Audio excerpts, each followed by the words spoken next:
Nós, desde hoje pela manhã, que estamos em festa, porque estamos no encerramento de missões regionais.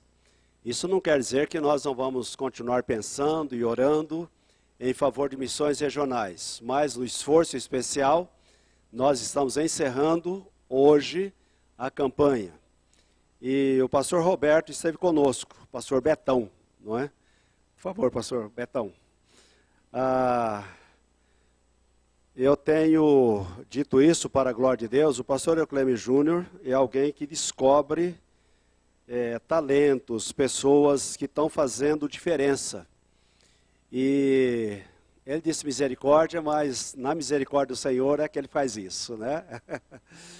E ele descobriu o pastor Betão, alguém que, começando um trabalho em Ribeirão Preto, numa área muito carente da cidade, fazendo diferença naquela região, um trabalho difícil, e alguém que é missionário, alguém que está envolvido aí com Promifé já há muitos anos, indo em várias igrejas, com um grupo de jovens e alguns casados também, que estão de férias nesse período, fazendo missões, trabalhando nessa área.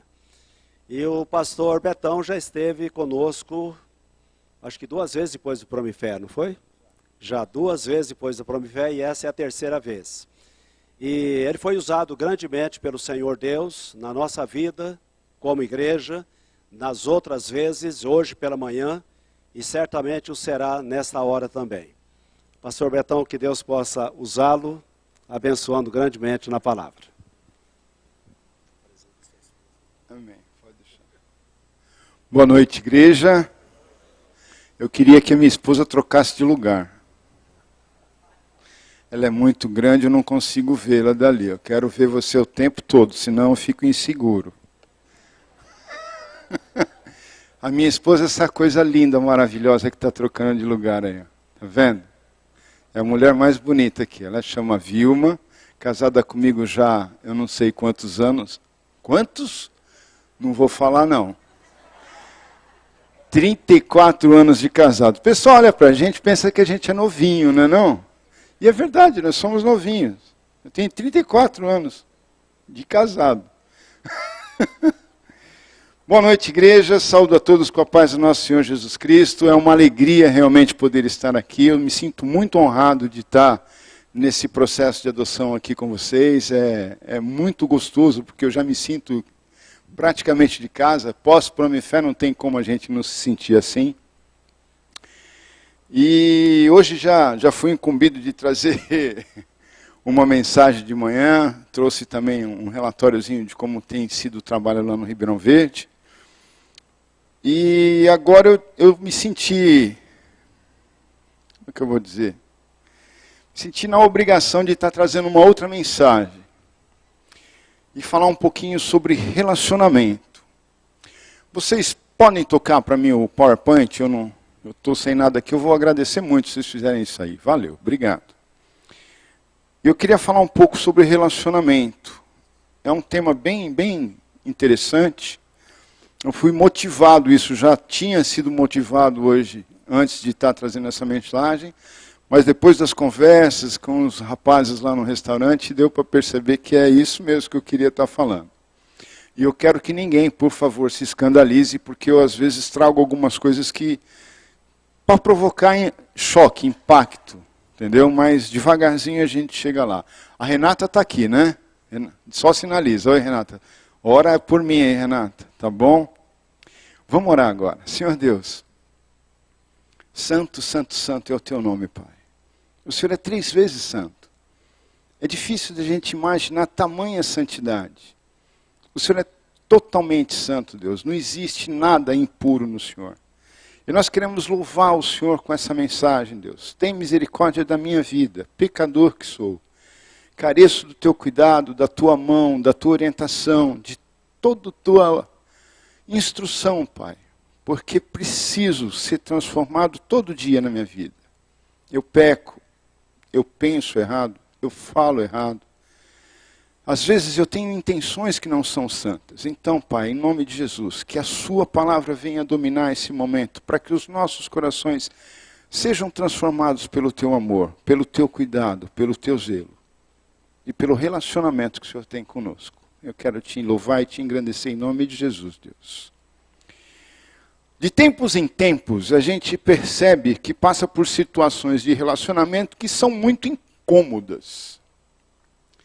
E isso não adianta a gente dizer que não acontece. Acontece na vida de todo mundo. Todo mundo tem problema de relacionamento.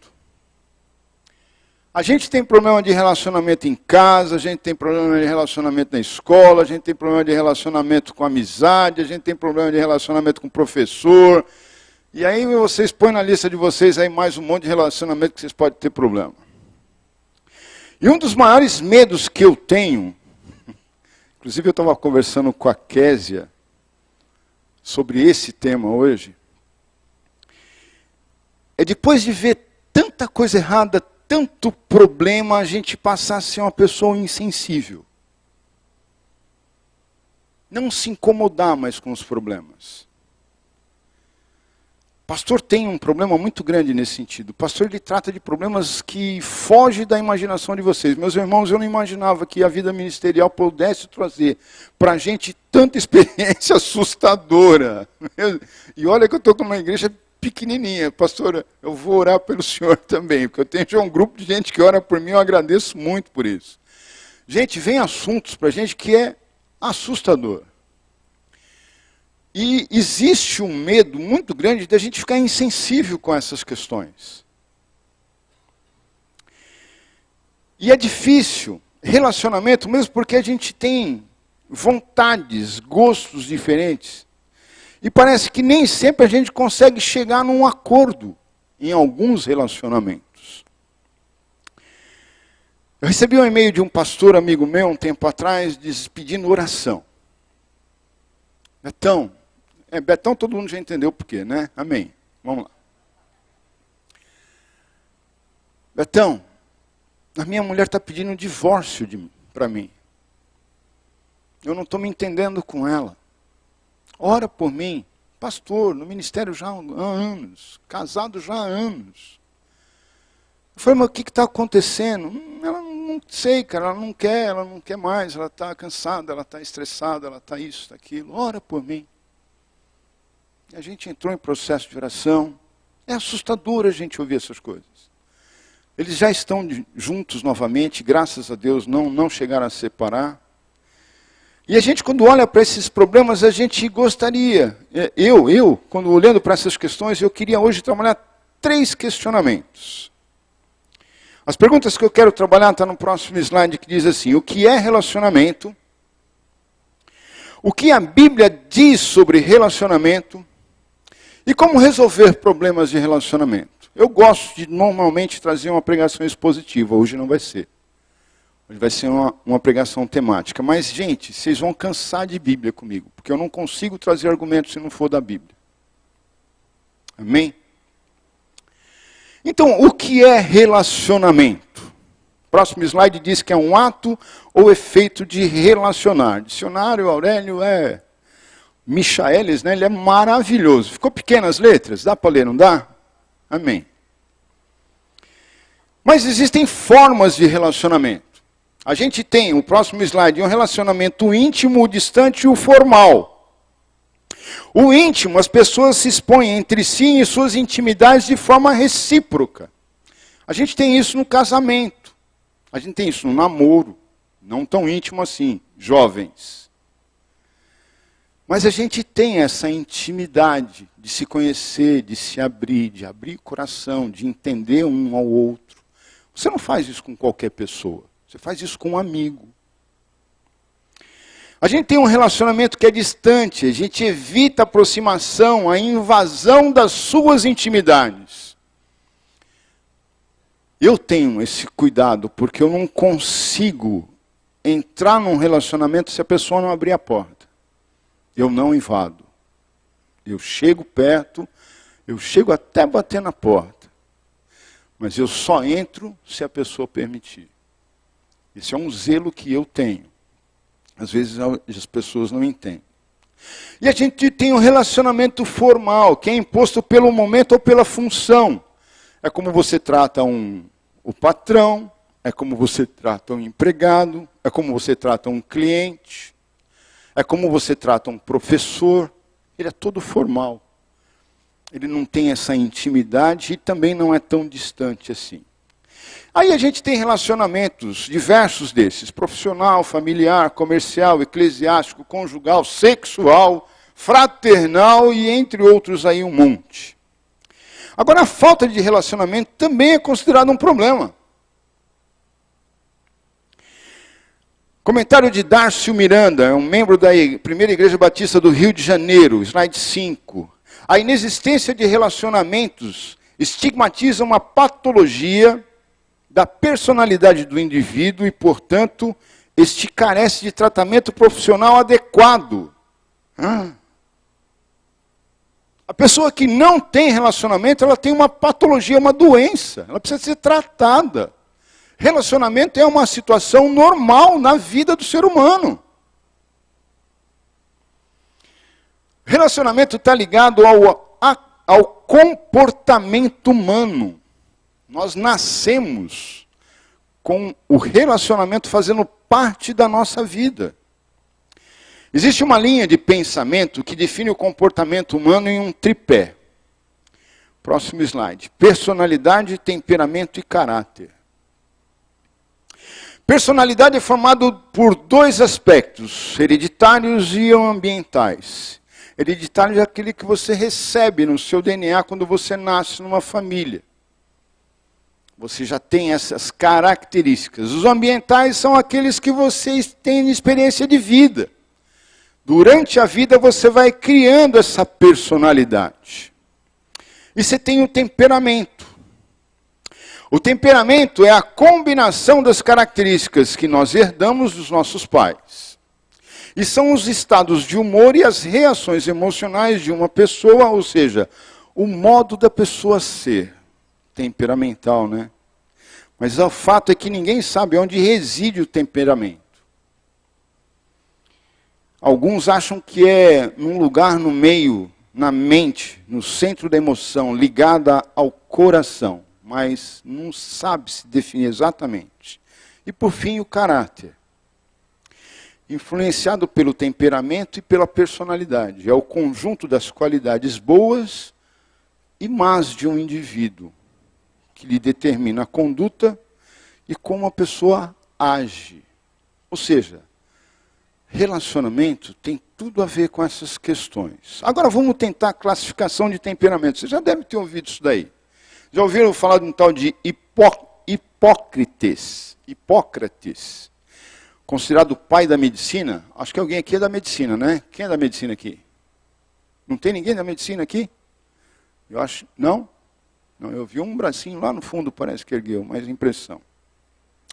Ele classificou o temperamento em 4 tipos básicos. Próximo slide, isso. Sanguíneo, colérico, melancólico e fleumático, que é o linfático. Pode pôr o próximo slide. E aí você pode se enquadrar aí, ó. Acha onde que você está aí e fala assim, eu sou isso, eu sou aquilo outro. Eu sou sanguíneo, eu sou colérico, eu sou melancólico, eu sou fleumático. Por quê? Eu sou colérico porque eu tenho vontade forte, eu sou independente, visionário, prático, produtivo, decidido e líder. E o meu ponto fraco é que eu sou cruel, irado, sarcástico, autossuficiente, impetuoso, vingativo, frio e insensível. Eu não vou ler todos porque a psicologia, a filosofia encontra todas as formas de classificar as pessoas pelo temperamento e pelo comportamento. A Bíblia, por outro lado, mostra esses tipos de comportamentos com outras palavras. Eu estou arrumando um choque aqui com... Tem psicólogo aqui, não? Não tem psicólogo aqui, pastor? Aleluia. Estou brincando, tem muito psicólogo que muita gente foi. Os pontos fracos são as obras da carne. E os pontos fortes é o fruto do Espírito. Gálatas 5, 19 a 21. Porque as obras da carne são manifestas, as quais são o adultério, a prostituição, a impureza, a lascívia, mais devagar, Vilma? Idolatria, feitiçaria, inimizades, porfias, emoluções, iras, pelejas, dissensões, heresias, invejas, homicídios, bebedices, glutonarias e coisas semelhantes a estas, acerca das quais vos declaro, como já antes vos disse, que os que cometem tais coisas não herdarão o reino de Deus. E continua, mas o fruto do Espírito é o amor, o gozo, a paz, a longanimidade, a benignidade, a bondade, a fé, a mansidão, a temperança, e contra essas coisas não há lei. O fato é que sempre que formamos conceitos ou preconceitos, nem sempre são positivos e interferem nos nossos relacionamentos. O preconceito faz que deixemos de ouvir e perceber o que é bom. Está chegando a tua hora, Renatinha. Espera aí. Pode vir para cá. O preconceito impede a gente de criar bons relacionamentos. O preconceito impede da gente perceber coisas maravilhosas, porque nós somos preconceituosos. A gente tem alguma coisa na nossa postura, pode ficar em pé, arruma um microfone que você já vai pegar. Não, você vai pegar o meu aqui, fica aqui. Renatinha, minha parceira. O preconceito traz em nós uma situação que a gente não consegue perceber, mas todos nós somos preconceituosos. Eu sou preconceituoso. Eu já tenho um preconceito formado em todas as situações que eu entro, que eu faço. Agora, presta atenção nesse poema. Na primeira carta de Paulo aos Coríntios, no capítulo 13, está escrito que, ainda que eu falasse a língua dos homens e dos anjos, se eu não tivesse amor, nada seria. Ainda que eu falasse a língua dos anjos e enxugasse as lágrimas dos que estão em prantos, ainda que eu vestisse como uma flor, nada seria se eu não tivesse amor. Ainda que eu gravasse meu nome nas estrelas do universo e por sobrenatural eu pudesse abrir um portal de acesso, ainda que eu trovejasse como um trovão com apenas a voz, e se eu fosse um homem alado, veloz, com albatroz, um alcatraz, mas somado a todos os dons espirituais, e voltasse aos tempos atrás, e das histórias mudasse os anais, ainda que eu tivesse todos os anéis da teologia, sapiência e filosofia, e se eu fosse o pai da sabedoria, amamentasse a inteligência e trocasse as fraldas do conhecimento, dominasse o extremo saber e controlasse as forças do vento, ainda que eu tivesse o controle da chuva e do sol, e se eu fosse o Senhor dos Anéis ou da pedra filosofal, ainda que eu fosse um grande poeta poderoso, profeta, e para todas as perguntas eu tivesse as respostas certas, ainda que eu ressuscitasse todos os mortos de Hitler e com um dedo menor eu pudesse parar as balas dos rifles, ainda que eu pudesse surfar nas ondas do tsunami, se eu fosse maior imperador do mundo, maior guerreiro num tatame, ainda que eu fosse, nada seria, eu assumo. Ainda que meu palco fosse a lua e eu fizesse squash nos anéis de Saturno, ainda que do Orion eu fizesse meu outdoor, e se eu não tivesse amor, continuaria sendo apenas pó. Ainda que eu me vestisse como Salomão, como os lírios do campo, me canonizassem em vida como o maior de todos os santos, ainda que eu pudesse parar no ar como um beija-flor, nada seria se eu não tivesse amor. Ela merece.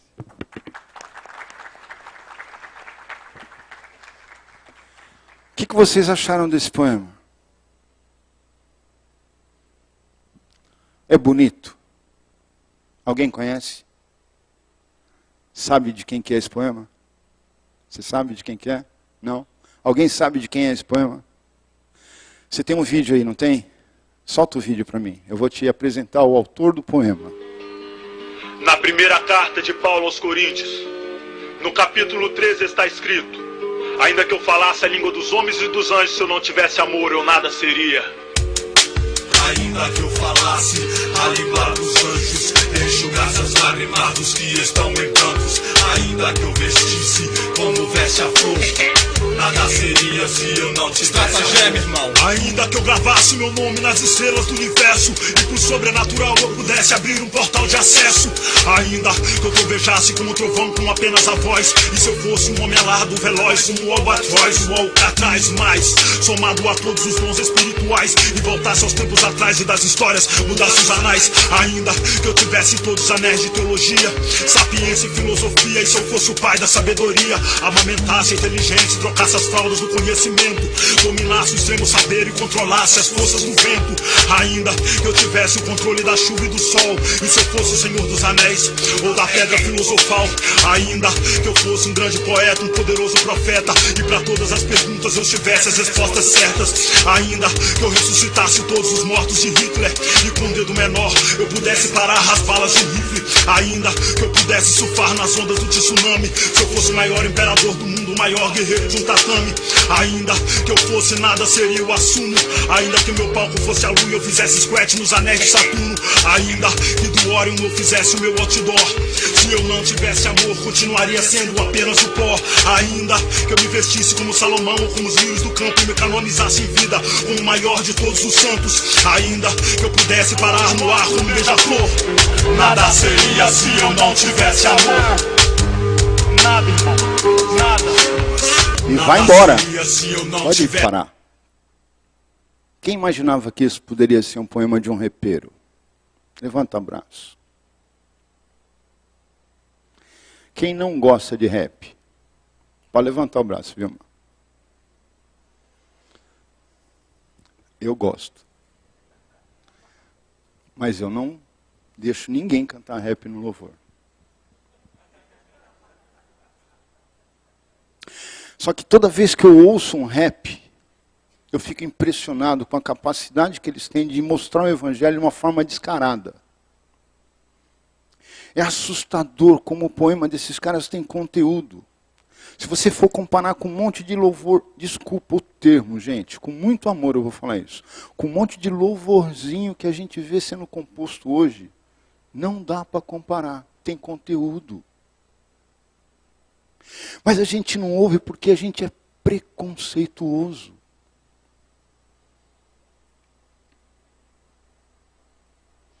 A carinha dela. Anota aí, ó, estratagema de Deus. Quando chegar em casa, ouve lá, ó, a graça da garça. E para naquele discurso. Lá tem uma outra frasezinha que eu fico louco com ele. Esse menino é muito inteligente. Ele é fora da curva. É um homem de Deus. Esse homem prega o evangelho de uma forma surpreendente. Só que vamos dizer, é uma tribo que a gente não está acostumado. É uma forma de abordar o evangelho que a gente não está acostumado.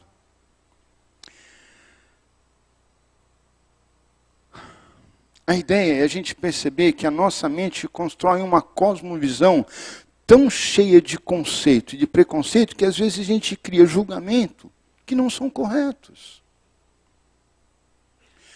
Eu trouxe aqui uma questão.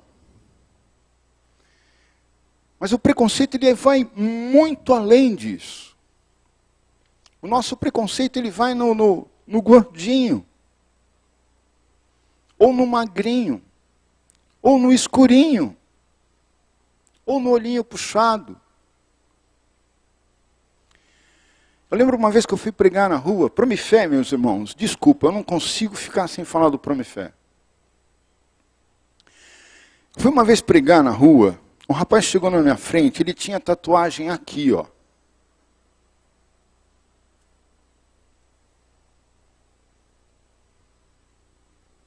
Era no rosto a tatuagem dele. Eu comecei a conversar com esse rapaz, e conversar, e falei do Evangelho, e falei de Cristo, orei com o cara, tudo. Ele falou, cara, você é diferente. Eu falei assim, eu sou diferente? Eu não sou diferente não, cara, eu sou normal. Mas a igreja não me aceita. eles não me aceitam. Eu falei assim, eu acho que você é preconceituoso. O desafio que eu dou para você é você entrar na igreja e fazer diferença, meu irmão. Você quer servir a Deus? Poxa, eu quero. Então o que você está esperando? Se você já fez isso, assume o que você já fez. Ninguém na igreja tem o direito de brigar com você por conta disso. Você não tem como tirar. O problema é que existe pecado e pecado. Preguiça é pecado? Quem tem medo de falar que está com preguiça? Tem alguém que tem medo de falar que está com preguiça? Gente, eu estou com uma preguiça hoje. Preconceito. Olha o que Lucas nos fala.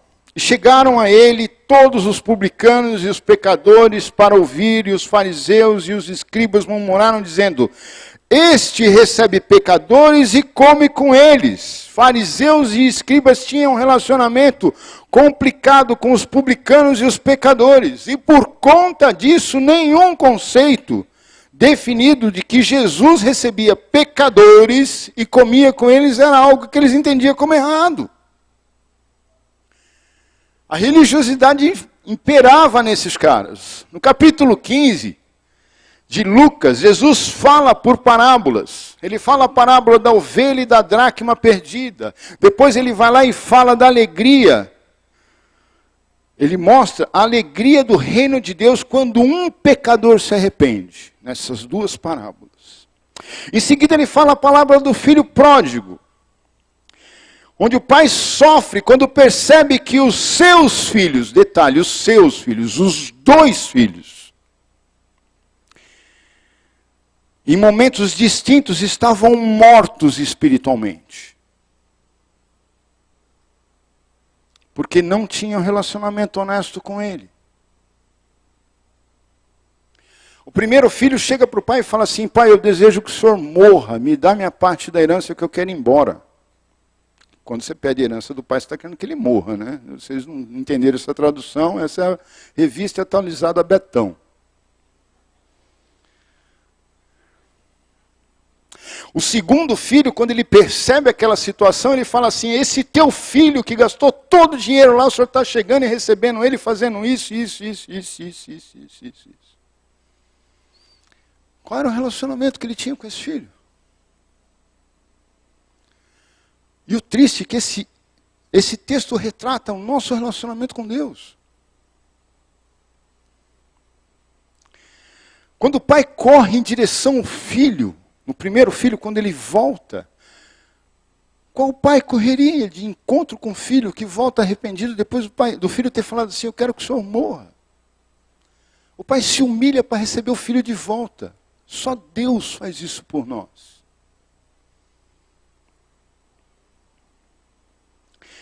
O fato é que o preconceito dos fariseus e dos escribas tapa o ouvido deles, a ponto de deixar de perceber que Jesus realmente fazia quando estava junto a pecadores. Jesus se relacionava com pecadores. Como é que eu quero fazer diferença para o reino de Deus se eu só ando com crente? Isso é para pensar. Calma, Betão. Devagar. Sabe o que eu estou querendo dizer? Independente de como é o nosso temperamento, a gente precisa aprender a ouvir. A bem da verdade, o fato é que a gente não sabe ouvir. E isso acontece em quase todos os relacionamentos. De casado, então, é uma coisa de louco, né? A hora que um toma a decisão de falar alguma coisa, o outro já para de ouvir, já saca todas as armas e começa a atirar. E não tem jeito, a conversa não segue, ninguém sabe o que está acontecendo. Por que vocês estão brigando? Faz 8 horas que está brigando. Por que você está brigando?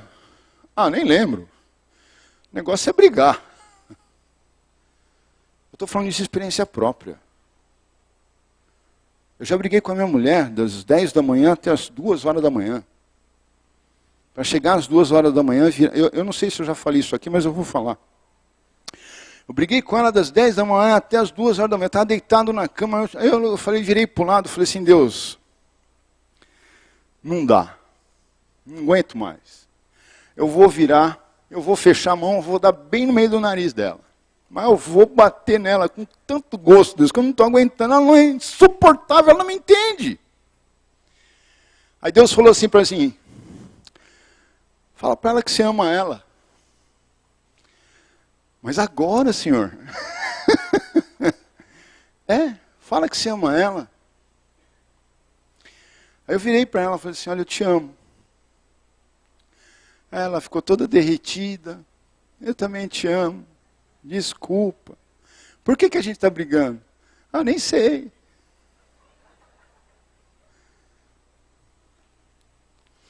Quantas vezes você fala para a tua mulher que você ama ela? Por dia. A minha mulher ela já cansa. Ela, de novo? É brincadeira. Eu acordo falando para ela que eu amo ela. Eu acordo de noite, acordo ela assim, Vi, oi, eu te amo, meu amor. Ela gosta. Esse exercício a gente não faz. Por quê? Relacionamento. A gente não gosta de ouvir, a gente precisa aprender a ouvir. O que a Bíblia nos diz em relação a relacionamento?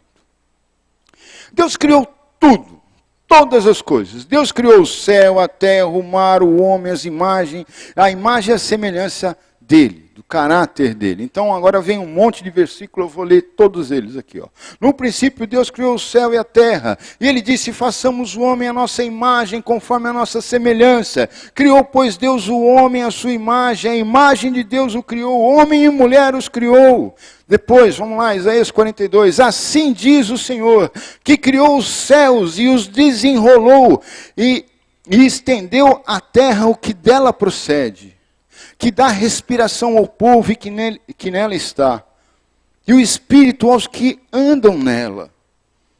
Ele é antes de todas as coisas, e nele subsistem todas as coisas, porque dele, por ele, para ele são todas as coisas. Glórias, pois, a ele, eternamente, amém. Porque nele foram criadas todas as coisas, nos céus e na terra, as visíveis, as invisíveis, sejam tronos. Tronos é um tipo de categoria de anjo. Sejam tronos, dominações também, principados também, sejam potestades também. Tudo foi criado por ele, para ele. Deus criou o homem, a mulher e o relacionamento. E depois que Deus criou o homem, ele percebeu que era necessário o homem ter um relacionamento. Aí ele cria a mulher para ser a companheira dele. Eu lembro que eu não sei quem que eu vi falando isso, acho que foi um pastor Mark de Campinas. Ele faz uma citação bem engraçada. Ele fala assim, então, Adão estava lá colocando o nome dos animais. Nome A, nome B, nome C. Né? Então era o cavalo e a égua. Era o boi e a vaca. Era o cabrito e a cabrita. Era o coelho e a coelha. Não tem nada errado nessa história não, Deus. Todo mundo aqui é de parzinho. Eu estou sozinho aqui. Aí Deus falou assim, não. Espera aí. E fez a mulher. Eu vou fazer uma pessoa para te acompanhar. Eu achei maravilhoso esse comentário da Bíblia Diário Viver, né? Esworth. O homem dá vida à mulher. É da costela que sai a mulher. A mulher dá vida ao mundo. Eva é responsável de trazer a humanidade. Embora a humanidade venha do nome de Adão, né? A palavra ajudadora ou auxiliadora sugere ou descreve a ideia de companheira. O mesmo sentido é observado no livro de Colossenses 3, 18 e 19. E parece que sugere que a mulher como homem, deve desenvolver um bom relacionamento. Olha lá, vós mulheres, sede submissas aos vossos maridos, como convém, no Senhor. Vós maridos, amai as vossas mulheres e não as tratais asperamente. Eu te amo, minha fofa. Eu amo mesmo. Ela sabe. Eu também. Esse tipo de paralelo, esse tipo de relacionamento demonstra o que? Um paralelo. Próximo versículo. Vós, mulheres, submetei-vos aos vossos maridos como ao Senhor, porque o marido é o cabeça da mulher, como também Cristo é o cabeça da igreja. Sendo ele próprio o salvador do corpo. Que interessante. Então a mulher é semelhante à igreja, o homem é semelhante a Jesus. A gente não percebe essas responsabilidades na vida da gente. Hoje de manhã eu citei, o homem hoje está deficiente na foto. A sociedade hoje não sabe mais o que é homem. Homem mesmo. Tem uns homem, entendeu? Mas homem, esses aí está difícil. Não assume a postura de pai, não assume a postura de mantenedor, não tem responsabilidade, não faz diferença no mundo e não está nem aí com o reino de Deus. Família, filho, o que é isso? Só é prefeito de estatística. Quem aqui é filho de pai separado? Gente do céu, eu sou um também. Dói, mas dói demais. Por causa do quê que separou? Relacionamento. Mas estava tão bom no namoro, por que separou?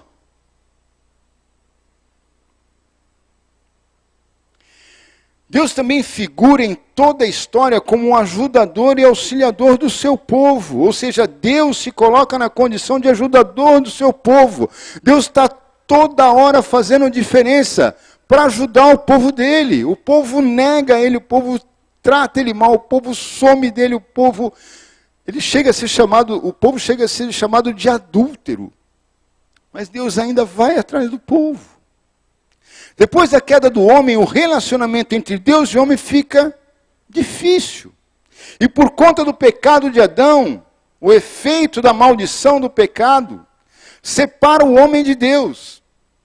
E toda a relação, o relacionamento passa a ter dificuldades. Adão se esconde nos arbustos.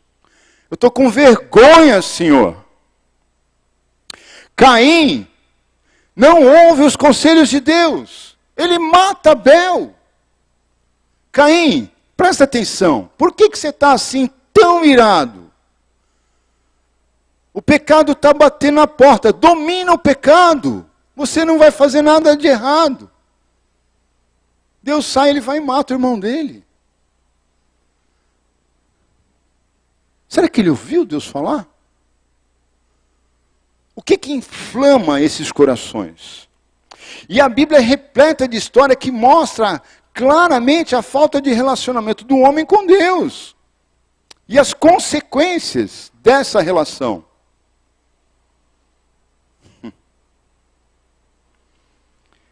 Por isso, não é surpresa para muitos relacionamentos que não são perfeitos.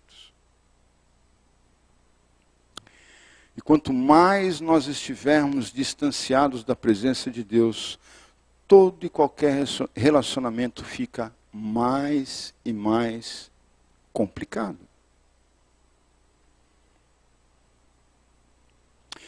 Essa ilustração é muito legal. Eu li uma vez uma ilustração, achei ela muito interessante. Um pai, Portugal, briga com o filho, Francisco. Só que Francisco, em Portugal, ninguém chama filho de Francisco, chama ele de Paco, Paquito, não é isso? E ele quebra o pau. Oi? Espanha? Portugal. E a coisa ficou feia. Eles brigaram. O pai pegou, mandou o filho embora, o pai ficou, o filho foi embora e o pai se arrependeu. Poxa, eu fiz um negócio que eu não devia ter feito isso com o meu Pacozinho. Aí ele não sabia onde o filho estava. Aí ele decidiu fazer mandar uma nota no jornal, no rádio, sei lá, e ele fez uma citação assim: filho, Paco, estou arrependido do que fiz, amo muito você, meu filho, me desculpa. Espero por você em frente ao Teatro Municipal às 9 horas da manhã. Outro dia, 9 horas da manhã, ele foi lá, tinha 800 Paco lá.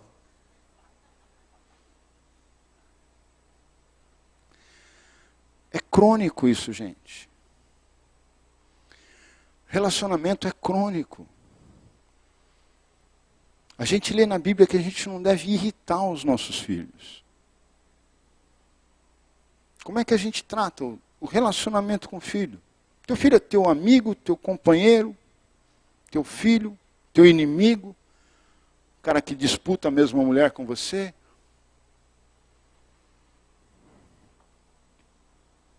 A gente precisa aprender a ouvir. A gente precisa aprender a ouvir.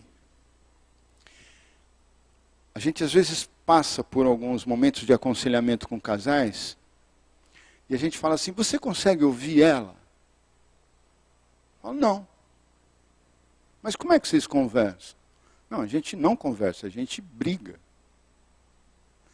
Você sabe conversar? Lógico que eu sei conversar.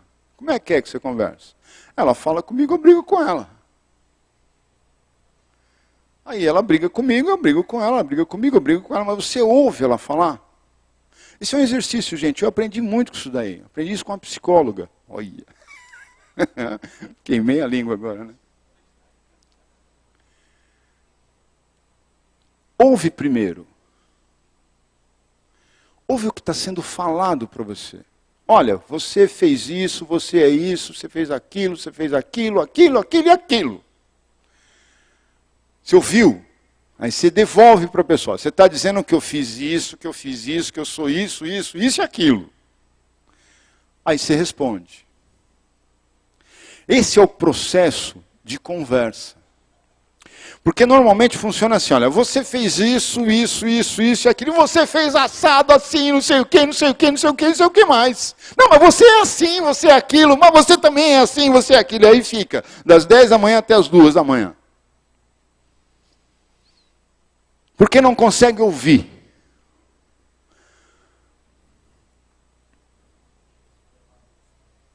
Amém. Qual é o nome dela? Vamos orar por ela também? Deixa aí, vai, pode levar. Senhor Deus, a gente não criou nada, Pai. O Senhor criou. O Senhor conhece a Silvia, sabe as necessidades dela. Ó Pai, em nome de Jesus, Pai, põe a tua mão nesse processo. Eu tenho comigo, Deus, que o Senhor é o mantenedor da vida. Mas eu tenho comigo também que o Senhor é o que determina o que tem que acontecer e o que não tem que acontecer. A nossa vontade o Senhor conhece. Trata ela, cura, restaura. Mas a tua vontade é que prevalece, Senhor Deus. Faz a sua diferença, Pai. A gente clama isso em nome de Jesus, Deus. Amém.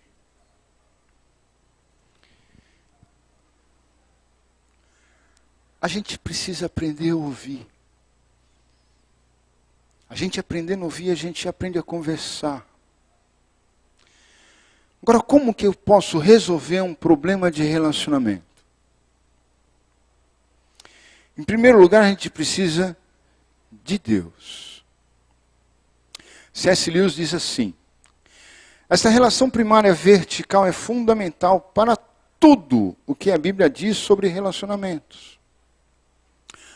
Não é horizontal, ela é vertical. Todo casal, quando procura a gente para conversar, a gente está com um problema de relacionamento e fala e conta, não sei o quê, são todos justos os relacionamentos, as questões, as brigas, as questões todas. Aí eu paro e falo assim, como é que vocês estão com Deus? A gente está meio distante. Isso é um problema. Aliás, é o principal problema. Não tem solução sem Deus. Não tem como resolver nenhum tipo de relacionamento sem Deus. A gente teve já muitas experiências no Ribeirão Verde, que algumas até difíceis. Mas o ponto maior é Deus. Se você não colocar Deus na vida de vocês, vocês não vão resolver relacionamento. Precisa. Como é que vocês estão com Deus? Eu estou assim, eu estou assado. Meu irmão, Deus, vamos estudar a Bíblia junto, vamos estudar, vamos entender, vamos compreender o Evangelho, vamos aplicar o Evangelho na nossa vida. Deus vai mudar a tua vida. Se você permitir que Deus entre, Ele vai fazer revoluções. Está afim? Não. Está afim? Tô. Então vamos andar junto.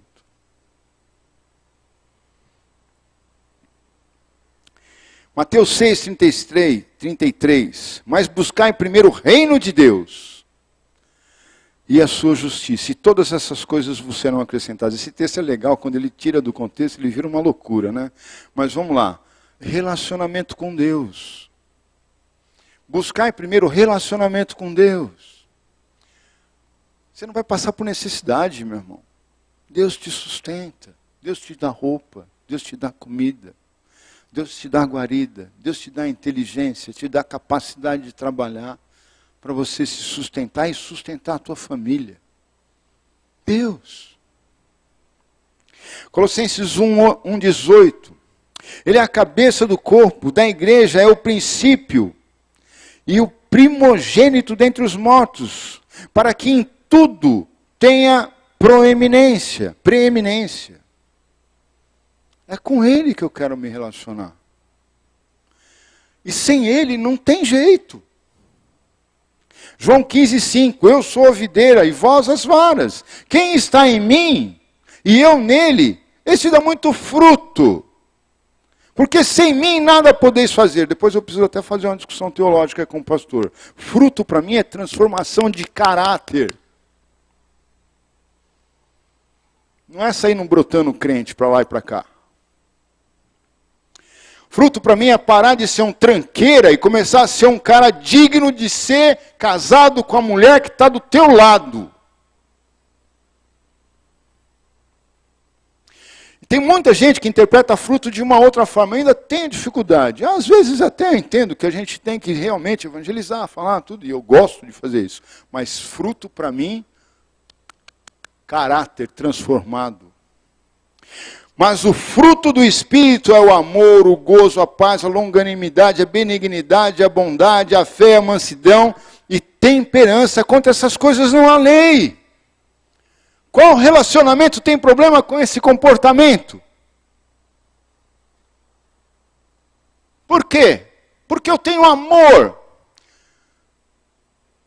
Eu tenho alegria, eu tenho paz na minha vida. Eu sou longânimo com os problemas.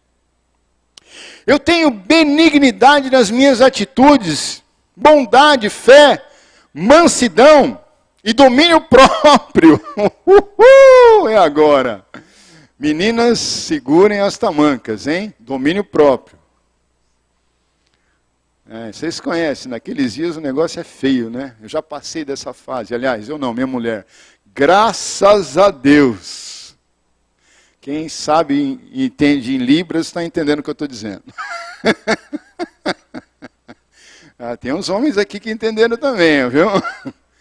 Ufa, meu amigo, não é fácil não, mas o amor supera muita coisa. E supera. Porque a gente sabe que não é uma situação que é oriunda dela, é uma questão patológica. E que ela vive, a mulher vive com essa situação. Eu tenho que conviver com ela, eu tenho que amar minha esposa com essa situação. E se eu não aprender a amar, sabe o que você faz? Hoje você está naqueles dias, então tá bom. Fica aqui que eu vou lá ver minha mãe, ver minha avó, conversar com meus amigos, eu vou orar lá na igreja. Você entendeu? Você tem que arrumar alguma forma, nem que seja essa. A gente não pode, aliás, não podemos viver a vida juntos ou construir relacionamentos fortes sem Deus. Outro dia eu estava em Ribeirão Preto andando num shopping. Eu sempre comento essa ilustração. Encontrei um amigo lá no shopping. Amigo antigo. Como é que você está? Você está bom? Ô, Betão, você está joia? Eu estou bem. O que você está fazendo na vida então? Promifé, Angola, não sei o quê, Parará, Pororó, igreja, glória a Deus, amém. E você? Então, eu me converti. Como assim, meu? Te conheci dentro da igreja. Eu conheci você dentro da igreja, já faz uns 30 anos que eu te conheço. Você vai falar um negócio desse para mim, que você se converteu? Eu falei, sim, então, Betão. Eu estava saindo com uns amigos meus, tal, aí eu cheguei lá com um amigo, falei para ele, cara, ele falou, você é crente? Como assim você é crente? Eu disse, não, eu sou crente. Eu disse, não, crente? Olha, eu conheço um monte de crente. Os crentes que eu conheço, eles param de falar palavrão, param de contar piada, param de fazer coisa errada, param de fazer isso. Você não mudou nada. Ele falou que ele ouviu aquilo e falou, gente, eu não mudei nada. Ele começou a entender o evangelho, mudou de atitude, ele se converteu. Conversão é hoje, meu irmão, não é amanhã, não.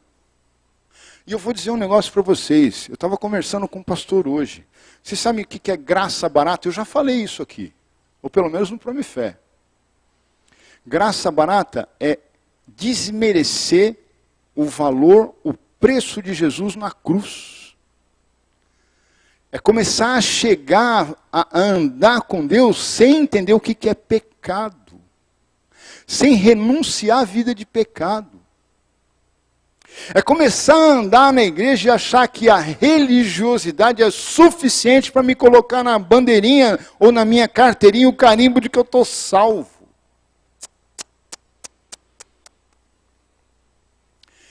Eu não posso baratear o sangue de Cristo da cruz, eu não posso baratear o preço que Jesus Cristo paga morrendo na cruz pelo meu pecado. Nunca!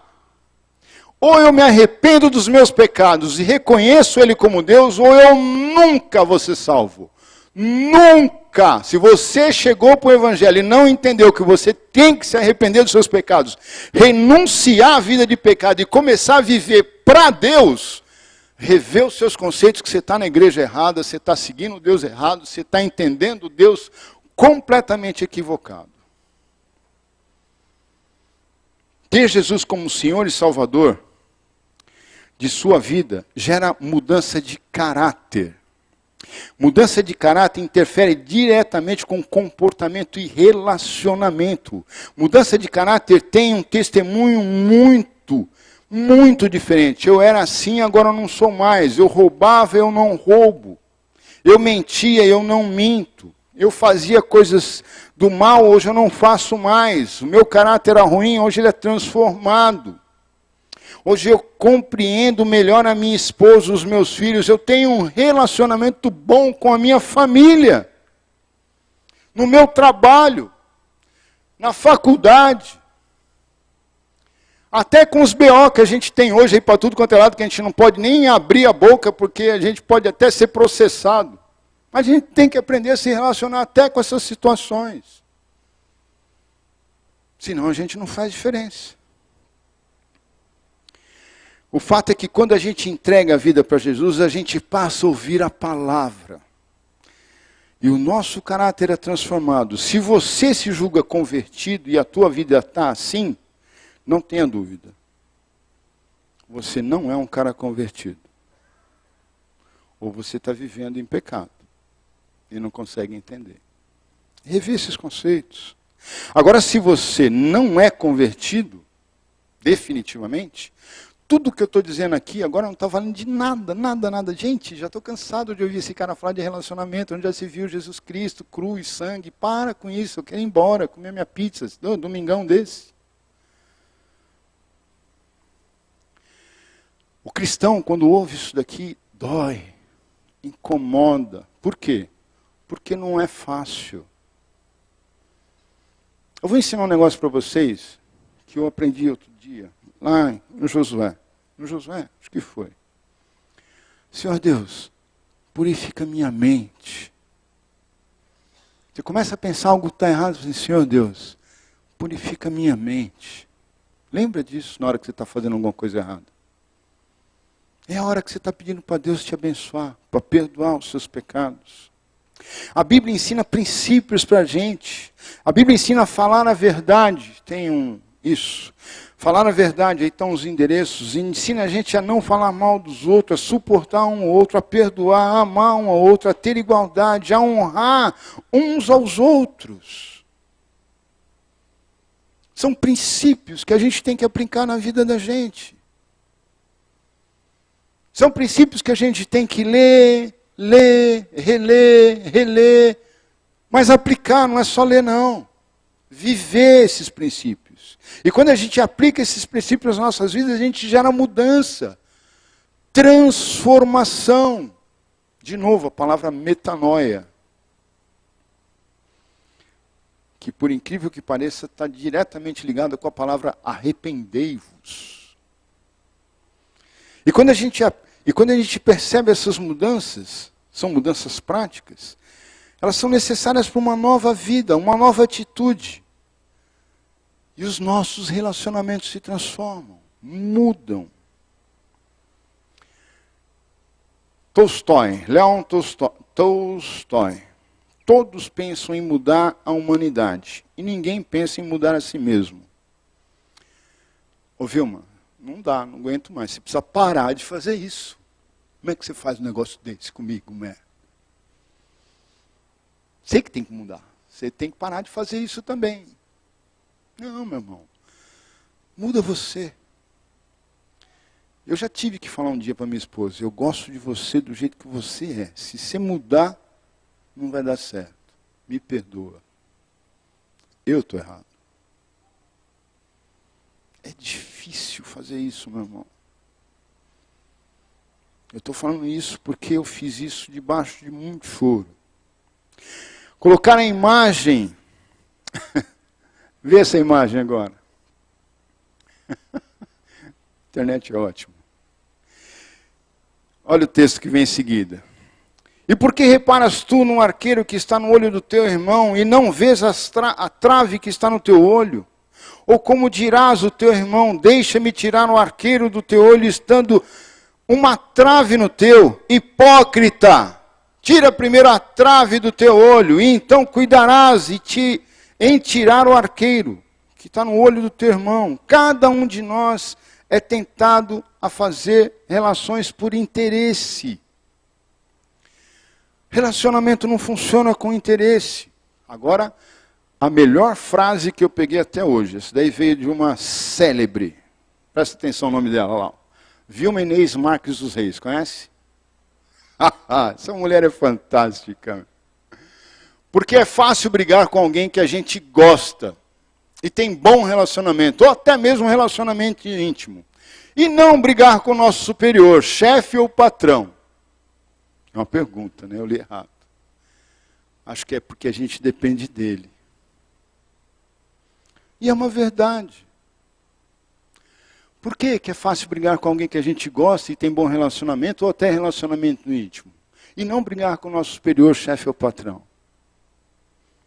Porque a gente depende do cara. Presta atenção. É difícil você brigar com o teu patrão. Ele chega lá e fala, você é uma orelha seca. Adoro falar orelha seca. Aí você fala, tá bom. E não responde. E fica com a orelha seca e vai embora.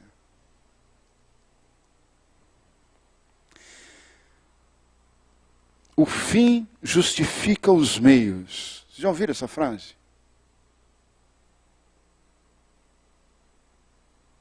Mas, na verdade, o que justifica, a verdade da justificação está em Jesus. Quem justifica a nossa vida é Jesus Cristo.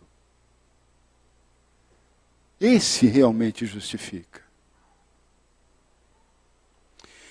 Olha para a Bíblia. Olha o que a Bíblia nos diz. Todas as coisas são lícitas, mas nem todas as coisas convêm. Todas as coisas são lícitas, mas eu não me deixarei dominar por nenhuma delas, porque não é correto eu fazer isso. Eu não vou fazer. Deus criou tudo e todas as coisas. E quer ser o primeiro em qualquer situação no relacionamento. Ele não quer dividir isso com ninguém. A gente tem que ficar satisfeito com os nossos relacionamentos quando eles apontam para o que é perfeito, ou seja, quando aponta para Deus.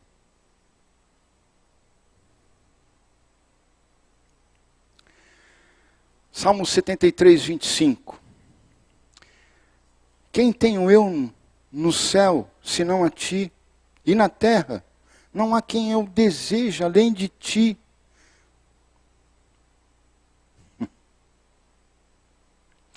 O fato é que não existe relacionamento sem problema.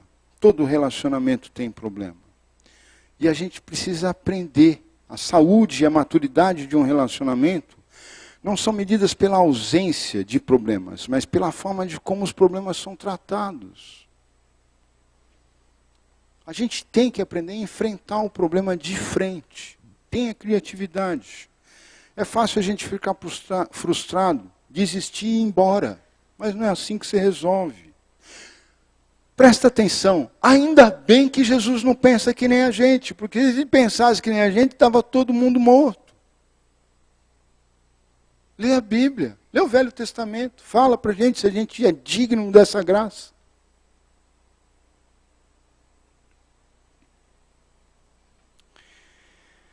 Eu tive um problema pessoal uma vez com Paulo Pinheiro, não sei se vocês conhecem, era o presidente do Promifé. Eu tive um problema sério com ele. Ele botou o dedo no meu nariz. Eu não botei o dedo no nariz dele. Falei, senhora, meu irmão, presta atenção no que você está me dizendo. No outro dia ele voltou e falou assim, Betão, me perdoa. Eu falei, meu irmão, eu te amo, cara. Como que eu não vou te perdoar? A gente erra. E às vezes a gente não percebe o que a gente está falando. Um dos principais exemplos de relacionamento que a gente encontra na Bíblia oferece experiência clara para os relacionamentos. É o relacionamento que a gente percebe que existe entre Pai, Filho e Espírito Santo. E tem uma cena que acontece na Bíblia. Ela mostra para a gente uma relação de intimidade tão grande que eu acho que nenhum outro relacionamento conseguiu sofrer tão intensamente como a Trindade sofreu nesse momento. Foi quando Jesus Cristo estava na cruz. Mateus 27, 46. E perto da hora nona exclamou Jesus em alta voz, dizendo, Eli, Eli, lama sabachthani. Isto é, Deus meu, por que me desamparastes? Você não põe o teu filho para morrer pela minha vida. Deus fez isso com Jesus Cristo. Jesus sofreu porque ele percebeu que ele não estava junto com a Trindade nesse momento. E ele não estava junto com a Trindade por causa de nós. Ele estava recebendo todos os nossos pecados, e Deus não tem comunhão com o pecado. A Trindade sofreu um problema de relacionamento que não foi oriundo deles. Esse deve ter sido um momento de maior sofrimento, tanto da parte de Deus, como de Jesus, como do Espírito Santo. E é justamente por esse motivo que Deus não pôde estar com Jesus, para a questão do pecado. E deve ter sido um momento de maior tristeza. E nesse momento, aqueles que realmente entendem o Evangelho, percebem que Deus promove a reconciliação de duas formas. Jesus nos reconcilia com Deus, tornando-se a base para o caminho da salvação. E Jesus nos reconcilia uns aos outros, quando morre por nós. Pensa nisso. Trata do teu relacionamento com caráter transformado. Percebe o que Deus fez para a gente poder ser salvo. E na hora que você tiver com um problema de relacionamento, pensa nisso. Pai querido, santo, santo, santo, santo é o teu nome, Pai. A gente não merecia, mas o Senhor fez. O Senhor manda o seu Filho, Ele morre por nós na cruz. O Senhor rompe um relacionamento por alguns instantes com Ele por conta dessa situação. Nós fomos responsáveis por essa situação. Pai, tem misericórdia de nós. Faça com que a gente realmente perceba a necessidade que nós temos de ter um relacionamento sincero com o Senhor. Para que a nossa vida realmente seja transformada. E que a gente possa realmente viver em paz com aqueles que estão dos nossos lados. Seja os nossos amigos, as nossas companheiras, os nossos companheiros de trabalho. Pai, envolve a nossa vida a compreender esse amor que o Senhor tem. Que amor é esse, Senhor Deus? Nós te louvamos, nós te engrandecemos eternamente por esse amor, Pai. Continua fazendo transformações nas nossas vidas, Pai. Eu te peço isso em nome de Jesus, Deus. Amém.